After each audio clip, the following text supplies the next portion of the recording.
쇼핑하기. 일본 사람의 투자의 금이 너무 빨리 붕괴돼 버린 거예요. 빈집이 많은 거 사실입니다. 그냥 무료 혹은 폐견이라든가 망가져 있는 거죠. 제가 한국에 와서 놀랐던 부분은 부동산으로 돈을 번다. 결국은 문제죠. 이제 서울에 살 이유가 없어지는 것입니다. 빈집이 많은 거 사실입니다. 이거는 역시 그 2008년부터 인구가 감소하고 있기 때문입니다. 인구가 감소하기 시작된 지 벌써 15년이 됐습니다. 그래서 특히 오지에 있는 집이라든가 이제 사는 사람이 없어진 거죠. 왜냐하면 거기에 살고 있었던 사람들도 이사를 하거나 자기 집인데도 팔 수도 없는 오지에 있는 것도 굉장히 많습니다. 이런 곳은 거의 무료로 드리겠습니다. 혹은 폐견 정도로 드리겠습니다. 이런 식으로 된 거죠. 그래도 받겠다라는 사람이 없는 집이 굉장히 많은 곳입니다. 소유자들은 이게 소유하고 있다. 그것만으로 세금을 내야 되고 또 여러 가지 부담이 있습니다. 이것을 도르기 위해서 빨리 이거 처분하고 싶다. 처분하는 방법은 해체하는 방법이 하나 있습니다. 그것도 돈이 들어가는 거죠. 그렇기 때문에 그대로 놔두는 경우가 많고요. 그래서 부동산 뱅크라든가 이런 데에 내놓으면 제대로 된 값을 받을 수도 있어요. 그러나 아무리 내놔도 사는 사람이 나타나지 않는 그러한 집들이 굉장히 많습니다. 그 경우는 매칭하는 인터넷 애플이 같은 거, 애플리케이션 거기에 올리면 그냥 사는 사람하고 주는 사람을 맺어주기만 하는 그러한 애플리케이션이 생겨가지고요. 이거는 돈이 들어가지 않습니다. 보통 공식적인 부동산 뱅크 같은 인터넷 사이트에서는 돈이 좀 들어갑니다. 그러나 그거 싫어하는 사람들은 그러한 그냥 매칭 사이트, 매칭 애플리케이션을 많이 사용하는 것입니다. 그런 곳으로 집을 그래도 보러 가잖아요. 이게 받아도 되는지. 왜냐하면 혹시 그렇게 받고 명의를 바꿔야 되니까 거기에는 돈이 필요하잖아요. 그렇게 했는데 이게 살 수가 없다. 그런 집도 많습니다. 이게 더 고치는데 엄청난 돈이 들어간다든가 그러면 매칭 자체가 성립되지 않습니다. 그래서 매칭 사이트, 매칭 애플리케이션에서도 무료라고 해도 거래가 이루어지는 그러한 상황의 그런 집들은 어느 정도 괜찮은 집이에요. 그 수리를 너무 심하게 하지 않아도 되는 집 혹은 그만큼의 여유가 있는 사람이며 조금 수리해도 조금 오지에 있다 하더라도 별장으로 사용하겠다라든가 그러한 생각을 갖고 있는 사람이면 괜찮은데 아니면 계속 그냥 폐허로 남는 집들이 많은 것입니다. 물론 거기에 무단으로 사람들이 얼마든지 살 수가 있어요. 네, 그러나 어떤 사람이 그냥 무단으로 생활을 하려고 거기에 들어가도 역시 생활을 할 수 없다라는 집도 많대요. 그러니까 여러 가지 부분이 망가져 있는 거죠. 물이 안 나오거나 가스가 통하지 않거나 여러 가지 그 문제가 있는 집들도 많다고 합니다. 전반적으로 보면요. 역시 도쿄, 나고야, 오사카 3대 도시의 중심부에서는 부동산 가격은 지금도 좀 비싸다라고 할 수가 있습니다. 그러나 거기를 떠나면 부동산 가격은 올라가지 않고요. 오히려 내려가고 있다. 하나 좀 요새 특징적인 것은 일본에서 맨션이라고 하잖아요. 그거는 한국에서 말하면 그 아파트에 가깝습니다. 이 가격 자체는 올라가고 있다라는 게 있습니다. 전체적으로 보면 일본 부동산 가격이 그렇게 잔내성이 있는 것은 전혀 아니거든요. 그러나 이상하게 맨션 가격은 올라가고 있다. 그래도 이러한 이야기를 하는 사람들이 꽤 많습니다. 주식이 올라가면 부동산 가격은 함께 올라간다. 이게 일본의 과거가 그랬고요. 현재도 그러한 부분이 좀 있습니다. 그래서 최근에는 일본의 주식 가격이 올라가고 있기 때문에 그런 면에서는 부동산 가격도 좀 중심부에서는 올라간다. 이게 있어요. 근데 그러나 맨션 가격은 거기보다 훨씬 올라갔다라는 것이 맨션만 이상한 현상이 좀 이름으로서 있는 것입니다. 이게 왜 그런가라는 이유를 많이 찾는 일본의 전문가들도 꽤 많은데요. 요새 그 부유층들이 사고 있다라는 이야기가 많이 돌고 있습니다.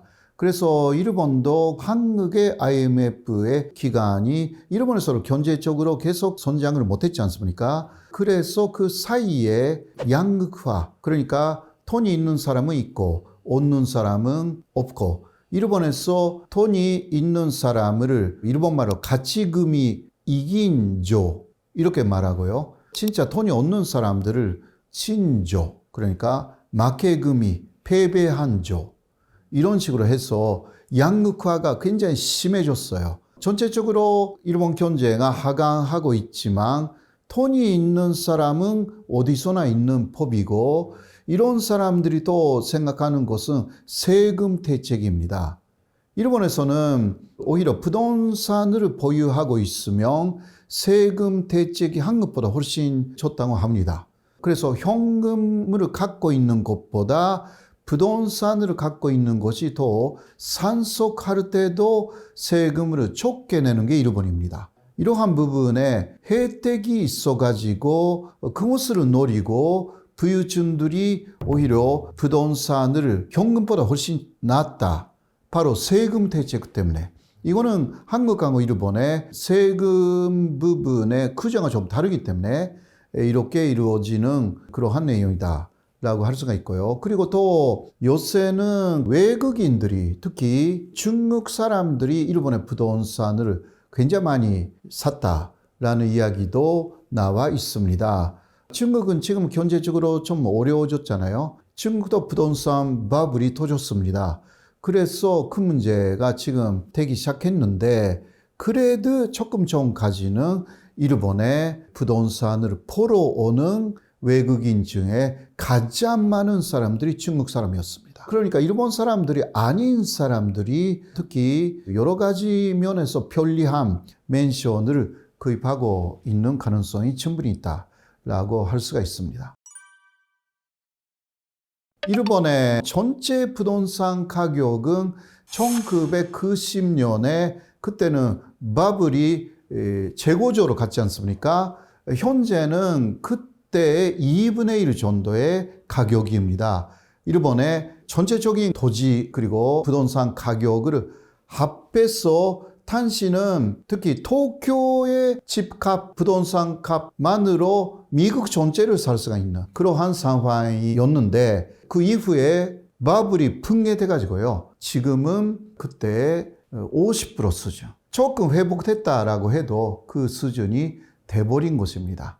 그때는 일본의 중앙은행이 바블이라는 것을 경험하지 못했기 때문에 갑자기 프라자 합의로 일본 엔이 당시는 엔고가 된 거죠. 갑자기 엔고가 돼가지고 여러 가지 부작용도 있었지만 그것으로 주식은 다시 올라가기 시작했어요.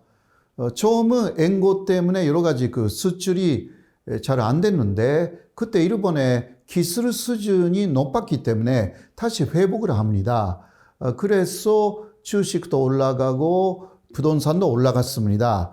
그런데 중앙은행이나 일본 중앙정부는 너무 바블이 심해지면 문제가 커질 것이라고 생각하였어요. 금리를 인상하기 시작한 거죠. 그 인상 속도가 굉장히 빨랐던 것입니다. 3개월에 0.25% 정도씩을 굉장히 빨리빨리 인상해 버렸어요. 그러니까 그 이전에는 상당히 낮은 금리로 은행 대출을 받을 수가 있었던 상황에서 은행에서 대출을 받고 주식 사고 부동산도 사고, 이것을 계속 기업들도 많이 했습니다. 이게 갑자기 중앙은행이 너무 가파르게 금리를 올려버렸기 때문에 여르기가 식어버려가지고요. 다 가격이 내려가기 시작했습니다. 그렇게 하여서 바블이 완전히 붕괴하는 1985년에 프라자 합의로 부동산 가격이나 주식 가격이 올라가서 굉장히 일본이 세계 최고의 부자, 이런 식으로 5년 정도로 됐어요. 그러나 그 금은 5년 정도로 끝나가지고 1991년쯤부터 바벨이 붕괴돼가지고요. 그 10년대는 굉장히 산사태처럼 바벨이 붕괴돼가지고 그 10년대 후반기는 취업 빙하기 이런 식으로 취업도 어려운 상황이 됐습니다. 이게 뭐 쉽게 간단하게 이야기한 당시에 일본 사람의 세계 부자의 금이 사실 5년, 6년 정도밖에 가지 않았다라는 저도 그런 것을 좀 경험한 세대이기 때문에 일본 사람들이 그때는요, 이제 일본의 시대가 왔다는 식으로 좀 생각을 했지만 너무 빨리 붕괴돼 버린 거예요. 이게 10년, 20년 갔으면 현재 일본은 더 버틸 수가 있는데 이게 아니었다라는 이야기입니다. 아무래도 먼저 일본인들은 부동산을 하나의 재테크라고 하지 않습니까? 혹은 재산을 늘리기 위한 수단으로 거의 보지 않는다라는 것이 그 일본과 한국의 차이라고 할 수가 있습니다. 제가 한국에 와서 놀랐던 부분은 부동산으로 돈을 번다. 부자는 부동산으로 부자가 된다. 이게 많은 사람들이 그것을 알고 있고 실행하고 있다. 라는 것을 제가 한국에 와서 처음으로 알게 되었습니다. 일본에서는 주로 부자가 되려고 하면 주식, 그것을 많이 했습니다. 주식을 상당히 전문적으로 하는 사람들이 부자가 되었는데요. 한국 주식은 일본보다는 한국이 더 불안정한 부분도 좀 있습니다. 지금은 또 일본 주식은 또 올라가고 있잖아요. 세계가 전체적으로 좀 안 좋은 상황에서도 그러한 부분들이 좀 있으니까 일본의 우량 기업의 주식을 구입하면 이제 부자가 될 수 있다. 이런 것은 하나의 상식적인 부분이었는데요. 부동산 부분은 그러한 개념이 없었습니다. 그런 한국에 오면 누구나 부동산을 한다. 부동산을 사고 갭 투자라는 것도 처음 들었어요. 처음은 무슨 말인지 몰랐죠.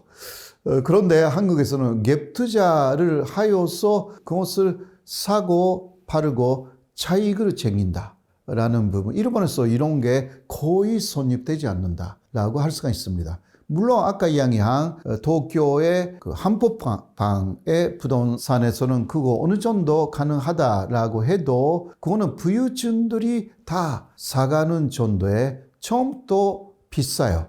코가. 그리고 한국에서 전세 개념으로 갭 투자가 가능합니다. 그러나 일본에는 전세라는 게 없습니다. 한국에 와서 전세라는 거 처음 알게 됐거든요. 일본에서는 다 월세입니다. 보증금하고 월세예요. 그러니까 크게 부동산을 빌릴 때도 그것이 하나의 산식이 그 일본인들의 산식이니까 갭 투자 할 수가 없지 않습니까? 그리고 또 요새는 그러한 전세 사기라든가 그것으로 굉장히 사회적인 문제가 됐잖아요. 한국이. 이거는 일본에서는 거의 일어나지 않는 사기 사건입니다. 역시 그 전세금이 너무 크기 때문에 전세가 부동산의 실제 값보다 많아지는 현상이 가끔 있었잖아요. 이런 것도 일본에서는 있을 수가 없는 상황. 그렇게 되면 또 소유자가 전세 일부를 집에 거주하고 계시는 분에게 돌려줘야 되는 것이라든가 이런 것을 한국에서는 특히 IMF 때는 굉장히 많이 생겼어요. 그거는 한국에 아주 일본에 없는 독특한 문화, 아마 세계에서 거의 없을 거라고 생각합니다. 그러니까 전세 문화라는 것은 일본 사람들은 거의 이해를 못할 것입니다. 왜냐하면 예를 들면 어떤 집에 들어가서 1억을 전세로 내고 그 집은 1억 5천 정도다. 그냥 사면. 그러한 산 집은 뭐 지금 많이 없지만 그런데 일본 사람들은 그렇게 생각해요. 전세를 얻어가지고 이것을 그 한국에서는 은행에 맡기거나 또 다른 그 투자에 쓴다. 이렇게 하잖아요. 그런데 일본 사람들은 먼저 생각하는 것은 1억이 있다고 해도 막 일본에서는 1,000만 엔 정도가 되는데요. 이것을 예를 들면 은행에 맡긴다. 그런데 은행의 이자는 거의 없는데 이거 어떻게 월세로 받는 게 훨씬 나은 거 아니냐. 이러한 생각을 하는 거죠. 그러니까 한국의 전세라는 개념으로 이해하기까지가 굉장히 힘들어요. 시간이 걸려요. 일본하고 한국의 부동산의 눈에 보이는 아주 큰 차이입니다. 그래서 일본에서 1990년대 초기에 바블이 거졌을 때는 바로 일본은행, 중앙은행이 금리를 너무 올렸기 때문이었어요. 갑자기 빠른 속도로. 이거는 경험이 없었기 때문에 빨리 바블을 없애야 된다. 바블을 죽여야 된다. 이러한 생각이 너무 강해가지고 중앙은행의 정책적 실패였던 것입니다. 그래서 그 이후에 중국이라든가 여러 나라가 일본의 실패 사례를 많이 연구를 해서 오히려 굉장히 바블이 생겼다 하더라도 갑자기 금리를 올리지 않는 그러한 정책을 오랫동안 유지해 왔습니다. 그러나 그것이 바뀐 것은 바로 팬데믹이죠. 코로나 팬데믹 이후에 너무나 많이 인플레이션이 되었기 때문에 이거는 어쩔 수 없이 금리를 올릴 수밖에 없는 상황이 되었는데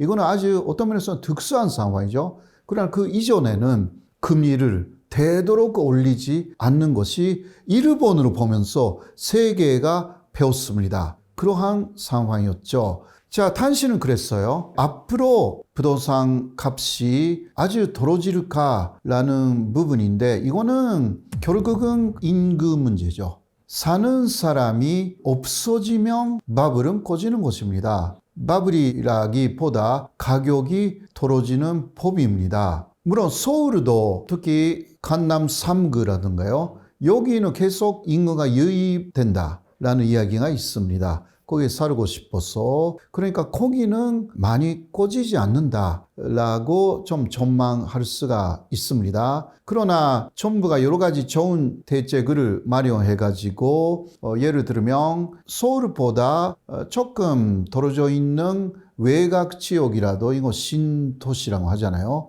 거기에 환경이 좋아진다면 거기서 또 서울에 출근하는 사람들의 지금 교통 문제가 이거는 너무 심각하잖아요. 그러나 이러한 교통 문제가 해결된다. 그러니까 급행을 굉장히 많이 만든다라든가 그러면 출퇴근의 문제가 해결됩니다.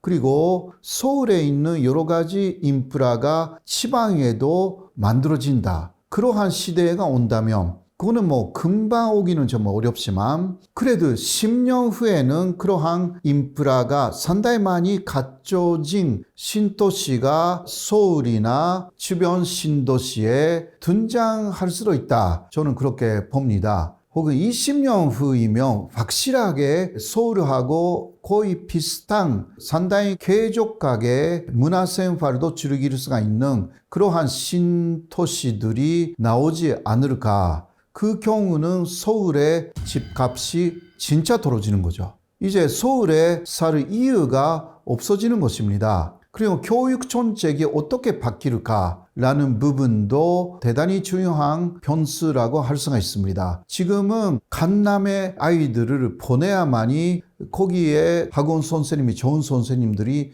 있다라든가 그런 게 있지 않습니까? 이런 것은 즉 역대 정부가 바꾸려고 해도 바뀌지 않았습니다. 그러나 그것이 혹시 바뀐다면 여러 가지 이유로요. 왜냐하면 지금 또 초등학교는 어느 아이들이 없으니까 라고 해서 폐교가 진행되고 있고요. 이게 또 초등학교에 들어가는 아이들의 나이가 6살, 7살이잖아요. 근데 그게 10년이 되면 17살. 이제 대학교 가는 나이가 됩니다. 그러니까 10년 후이면 여러 가지가 그러니까 학원이 가는 아이들의 숫자라든가 이런 것도 바뀌는 것입니다.